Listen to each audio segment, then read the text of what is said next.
Новите лимитирани општински буџети согласно Законот за финансиска дисциплина на градоначалниците не и дозволува да даваат лажни ветувања пред своите граѓани.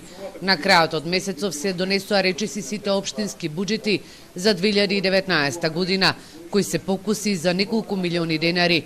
Новините се откако владата со последниот ребаланс на сметките им пушти 50 милиони евра за раздолжување кон фирмите и институциите. Како што знаете, според законот кој што е донесен на ниво на Република Македонија за финансиска дисциплина на општините, можеме да проектираме буџети со максимум 10% од реализацијата на ланските на претходните 3 години, што значи дека имаме мало ограничување во овој дел, но тоа е со цел да не влегуваат општините и градоначалниците во нови задолжувања и нови заглавувања на општините. Оваа година општина Виница планира буџет во висина од 105 милиони денари, каде што малку е потешко да се вклопиме, бидејќи знаеме дека оваа година општина Виница основниот буџет беше доста поголем, така да тежината која што ни представува, за сега мораме да ја согласиме. Градоначалниците се согласуваат со насоките кои им ги даде централната власт со кои ги креираа буџетите